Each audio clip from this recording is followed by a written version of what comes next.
नमस्कार दोस्तों, स्वागत है आपका हमारे online channel mind band classes में। हम पढ़ रहे हैं भारत का संविधान। पिछली वीडियो में हमने बात की थी संविधान के भाग 1 की और आज बात करेंगे संविधान के भाग 2 की। तो संविधान के भाग 2 में नागरिकता का प्रावधान है और यह आर्टिकल या अनुच्छेद 5 से लेकर 11 तक है।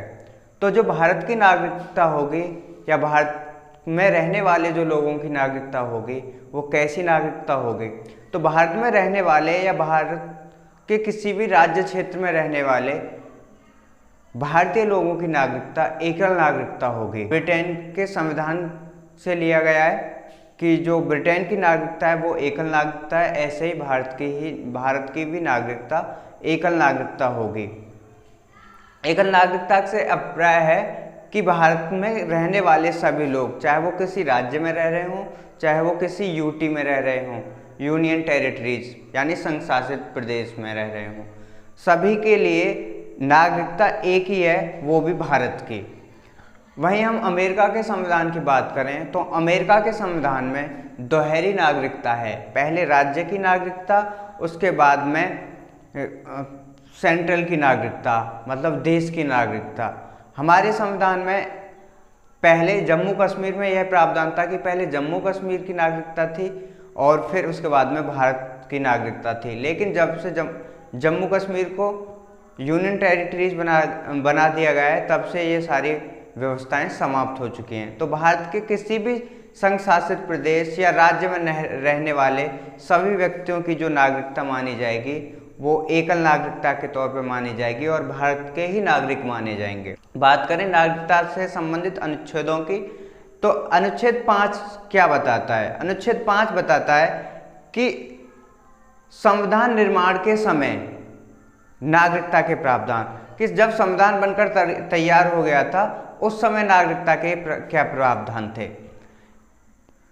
तो इसमें ये प्रावधान थे कि संविधान निर्माण के बाद जो भी बच्चा भारत की सीमा में जन्म लेगा वो भारत का नागरिक माना जाएगा, बशर्ते उसके माता या पिता में से एक व्यक्ति भारत का ही होना चाहिए। वहीं आर्टिकल 6 की बात करें तो पाकिस्तान से भारत को प्रव्रजन करने वाले कुछ व्यक्तियों को नागरिकता के अधिकार। जो पाकिस्तान से व्यक्ति भारत में आना चाह रहे हैं 1948 के बाद से और संविधान बनने के समय तक, जो व्यक्ति भारत में आ गए थे और उनका कार्य क्षेत्र भी भारत ही रहा है, तो ऐसे व्यक्तियों को किस प्रकार से नागरिकता दी जाएगी वो आर्टिकल 6 के अंतर्गत आता है। वहीं बात करें अनुच्छेद 7 की, पाकिस्तान को प्रव्रजन करने वाले कुछ व्यक्तियों के अधिकार। जो व्यक्ति 1948 में पाकिस्तान चले गए थे और वे दोबारा से भारत में आना चाहते हैं और उनकी जाति, वंश और संपत्ति भारत में ही है, तो ऐसे व्यक्तियों को आर्टिकल 7 के अनुसार नागरिकता के प्रावधान किए गए हैं। बात करें अनुच्छेद 8 की, अनुच्छेद 8 में हैं भारत से बाहर रहने वाले भारतीय मूल के कुछ लोगों को नागरिकता के अधिकार। जो व्यक्ति भारत में आय पार्जित करते हैं या नौकरी पेशे करते हैं उनकी नागरिकता के अधिकार आर्टिकल 8 में है। बात करें अनुच्छेद 9 की, विदेशी राज्य की नागरिकता ग्रहण करने पर भारत का नागरिक ना होना। यदि कोई व्यक्ति विदेशी राज्य की या विदेश की कोई भी नागरिकता ग्रहण कर लेता है तो उसकी नागरिकता स्वतः ही समाप्त हो जाएगी। भारत से उसकी नागरिकता स्वतः ही समाप्त हो जाएगी। ये प्रावधान आर्टिकल 9 में है। उसके बाद में देखते हैं आर्टिकल 10, नागरिकता के अधिकारों का बना रहना, कि किस प्रकार से भारत में रहने वाले लोगों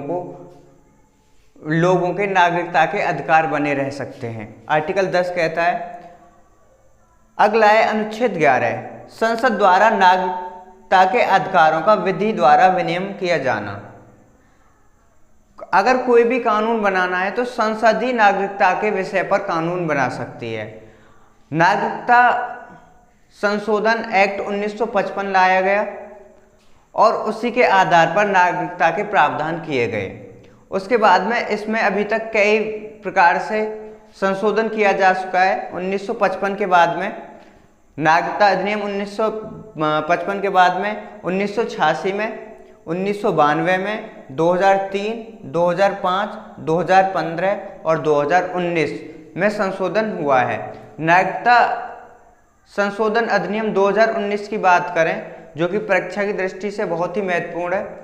इसमें तीन देशों के अल्पसंख्यक समुदायों को भारत में रहने की नागरिकता प्रदान की गई कि भारत में वे लोग रह सकते हैं जो पाकिस्तान, बांग्लादेश और अफगानिस्तान के अल्पसंख्यक हो। और वे अल्पसंख्यक कौन होंगे? हिंदू, जैन, पारसी, सिख, ईसाई और बौद्ध। ये 6 लोग या ये 6 अल्पसंख्यक वर्ग के लोग भारत में नागरिकता प्राप्त कर सकते हैं। तो इसमें नागरिकता का प्राप्त करने का प्रावधान था कि भारत में ऐसे लोग 11 वर्ष तक रहें, उसके बाद में उन्हें नागरिकता प्राप्त की जाएगी। लेकिन इस अधिनियम के तहत 2019 के नागरिकता अधिनियम के तहत इस प्रावधान को समाप्त कर 6 वर्ष तक भारत में रहने को नियमित किया गया। उसके बाद इस पर काफी विरोध भी हुआ, आपने देखा होगा।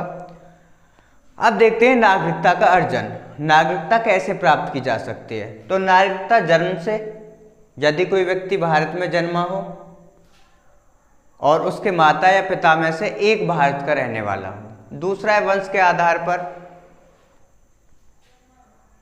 वंश के आधार पर मतलब उसके दादा परदादा, माता पिता भारत के रहने वाले हों तो वह भी व्यक्ति भारत का नागरिक माना जाएगा। तीसरा है पंजीकरण द्वारा।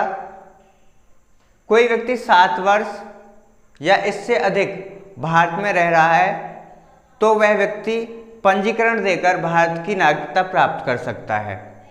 चौथा है प्राकृतिक रूप से। ऐसे व्यक्ति जो भारत में रह रहे हों, वयस्क हों, वो प्राकृतिक रूप से भारत में नागरिकता प्राप्त कर सकते हैं यदि उन्होंने भारत सरकार के लिए कोई अच्छे काम किए हों या फिर वो किसी एक विशेष भाषा के जानकार हों, बशर्ते अवैध रूप से भारत में ना आए हों। दूसरा है भूमि के अर्जन द्वारा। पांचवा और अंतिम है भूमि के अर्जन द्वारा कि यदि भारत किसी भी देश की भूमि का अर्जन कर लेता है या किसी भी क्षेत्र का अर्जन कर लेता है तो उस क्षेत्र के नागरिक भी भारत के नागरिक स्वतः ही बन जाएंगे या उन्हें स्वतः ही भारत की नागरिकता दे दी जाएगी। अब देखते हैं नागरिकता का अंत कैसे होता है। किसी अन्य देश की नागरिकता ग्रहण करने पर, यदि कोई व्यक्ति किसी अन्य देश की नागरिकता ग्रहण कर लेता है तो उसका नागरिकता का अंत भी हो जाएगा, बस भारत की नागरिकता छिन जाएगी। दूसरा है नागरिकता का परित्याग करने पर। स्वेच्छा से कोई व्यक्ति अगर नागरिकता का परित्याग करता है तो उससे भी उसकी नागरिकता का परित्याग हो जाएगा। तीसरा है सरकार द्वारा नागरिकता से वंचित करने पर। अब सरकार कब नागरिकता से वंचित कर सकती है? या तो किसी व्यक्ति ने अवैध रूप से नागरिकता प्राप्त की हो। दूसरा है किसी व्यक्ति ने संविधान की अनिष्ठा या संविधान का मजाक उड़ाया हो या संविधान के प्रति अनिष्ठा दिखाई हो। ऐसे व्यक्तियों को जो सरकार है नागरिकता से वंचित कर सकती है पर, या अपने देश के साथ गद्दारी करने पर सरकार उसे नागरिकता से वंचित कर सकती है या वंचित कर देती है। तो आज हमने देखा महत्वपूर्ण बातें नागरिकता से संबंधित, ये सभी महत्वपूर्ण बातें थी नागरिकता से संबंधित। और हम कल पढ़ेंगे मौलिक अधिकार। तो मैं समझता हूँ आज की हमारी वीडियो आपको पसंद आई होगी।